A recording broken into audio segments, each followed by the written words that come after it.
최근 들어 국내 증시가 지지부진한 흐름을 이어가고 있습니다. 다만 이 정책적인 이벤트들이 대기하고 있는 9월 중에는 위쪽으로든 또 아래쪽으로든 변동성이 열릴 수 있다는 가능성들이 나오고 있는데요.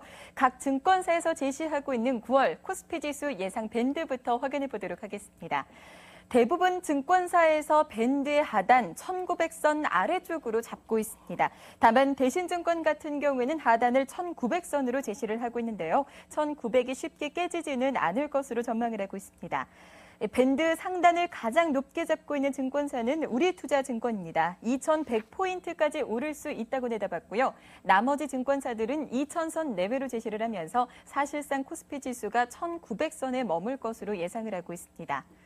그 어느 때보다도 선택과 집중이 필요한 9월 주식시장입니다. 그렇다면 어떤 업종과 종목들에 관심을 가져야 할지도 확인해 보도록 할 텐데요. 저희 최고의 전문가들로 구성되어 있는 MTN 자문단에게 조언을 구해봤습니다.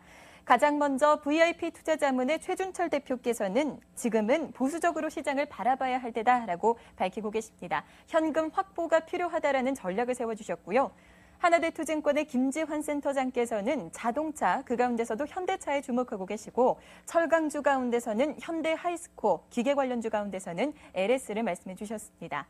한국창의투자자문의 김영익 대표께서는 9월장 보수적으로 대응할 것을 조언해 주셨습니다. 10월 이후에 주식 비중을 확대하자라는 전략이시고요.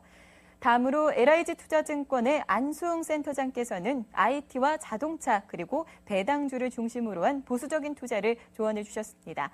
끝으로 한국밸류 자산운용의 이채원 부사장께서는 필수 소비재 업종 쪽으로 초점을 맞추고 계십니다. 그렇다면 9월 유망 업종과 종목들 객장에서는 어떤 쪽으로 초점을 맞추고 있을까요? 객장 세 곳의 답변부터 먼저 확인해 보겠습니다. 가장 먼저 IM투자증권 영업부 정영훈 대리의 답변부터 확인해 보실 텐데요.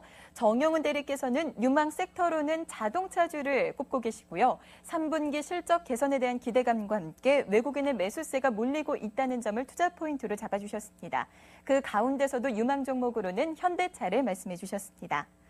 다음으로 동양증권 금융센터 삼성역 지점의 박진희 차장께서는 유망업종 항공과 운송 종목들로 주목을 하고 계시네요. 낙폭과대와 함께 화물 수요 회복에 대한 기대감을 걸고 계신데요.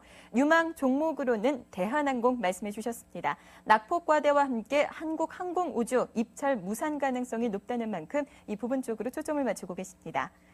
끝으로 우리투자증권 방배지점 WMC의 김정선 주임, 유망 업종으로는 터치패널 관련주들을 보고 계십니다. 윈도우 8 출시로 노트 PC 확대가 될 것으로 전망을 하고 계시고요. 유망 종목 ELK 말씀해 주셨네요. 내년까지 실적 개선세가 가속화될 것으로 전망하셨습니다.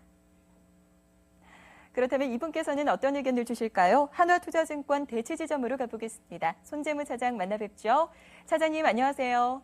네, 안녕하세요. 네, 이제 내일장부터 9월이 시작이 될 텐데 9월 한 달 동안 어떤 업종과 종목들을 주목해보면 좋을까요? 네, 저는 휴대폰 부품주 업종을 좀 주목하고자 하는데요. 최근 삼성과 애플의 그 미국 소송 결과에 따라서 부품주들 또한 그 어느 진영에 속해 있느냐에 따라서 주가의 방향이 달리 나와졌습니다. 일단 미국 배심원 판결에 대해서는 현재 논란이 좀 가속화되고 있는 상황이고 오늘 마침 일본에서는 이제 삼성에 손을 들어줌으로써 향후 미국 법원 최종 판결에서도 기존 배심원 판결과는 좀 달라질 수 있을 듯한데요. 하지만 이제 애플의 어떤 특허 관련 공세는 더욱더 강화될 전망이기에 애플의 특허 공세를 피할 수 있는 기술력을 보유한 업체들의 관심이 필요한 시기인 듯합니다. 그중에서도 저는 이제 크루셜텍이라는 기업을 주목을 하고 있는데요.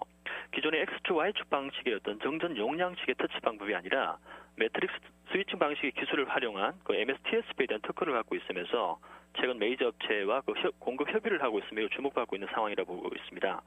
여기에 대해서 올해 6월 달에 개발한 그 바이오 트랙패드 기능에 지문 인식과 홈키 그리고 볼륨키 기능을 대체할 수 있는 기능들을 이제 포함하고 있어서 기존의 어떤 그 거래소인 삼성과 림 그리고 대만의 HTC 등을 통해서 최근 이 신제품에 대한 프로모션을 갖다 펼치고 있는 것으로 알려져 있습니다.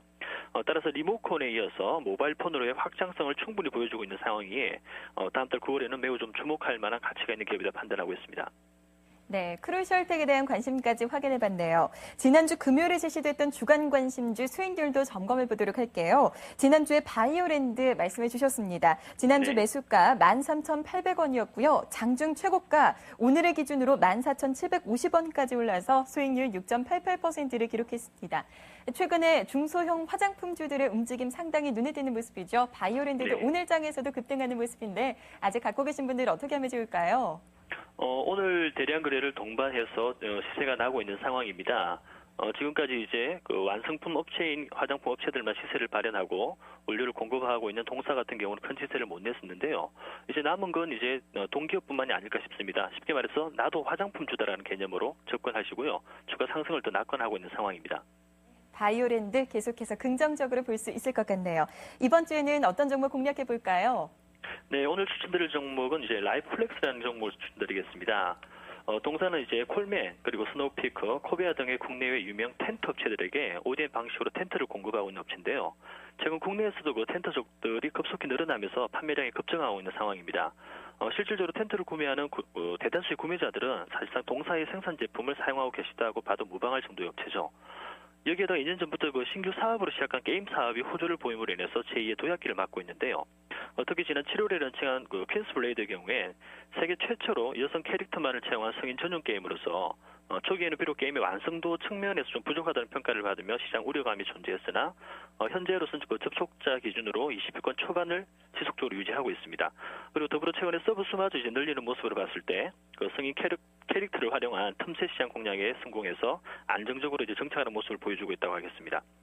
또한 본 게임의 그 공식 런칭 이전에 대만 최대의 그 퍼블리싱 업체인 게임 플라이어와 수출 계약을 맺음으로써 해외에서의 성공 기대감도 매우 높이고 있다고 볼 수 있고요. 최근에는 그 예림당과의 그 주식 맞교환을 통해서 모바일과 온라인에 기반한 그 디지털 콘텐츠 사업의 제휴를 맺음으로써요. 예림당이 보유한 그 다양한 교육용 콘텐츠를 모바일 게임과 전자책 그리고 이러닝 등에 적용하는 신사업을 모색하면서 기업 가치 성장을 꾀하고 있다고 보고 있습니다. 다시 한번 정리해 본다면 기본 캐시카우 역할을 하는 텐트 사업에 게임 엔진을 정착을 했고 여기에 다시 교육용 콘텐츠 사업에 추가 엔진을 달려고 하면서 제2의 도약기를 맞고 있다 그렇게 보겠습니다. 지난 2분기 게임 부분의 매출이 일시적으로 그 디아블로의 어떤 영향으로 감소하긴 했으나 이번 3분기에는 전체 매출의 절반을 넘었을 것으로 예측이 됨에 따라서 게임 업종 평균인 퍼 18배를 적용했을 때 너무나 저평가되어 있기에 추천을 드리고 싶습니다. 네, 일주일 동안 7%의 수익률 노려볼 종목 라이브 플렉스 받아봤습니다. 매수가 현재가고요. 목표 수익률은 7%입니다. 오늘 이 시간 손재무 차장께서 함께해 주셨습니다. 말씀 고맙습니다. 네, 감사합니다.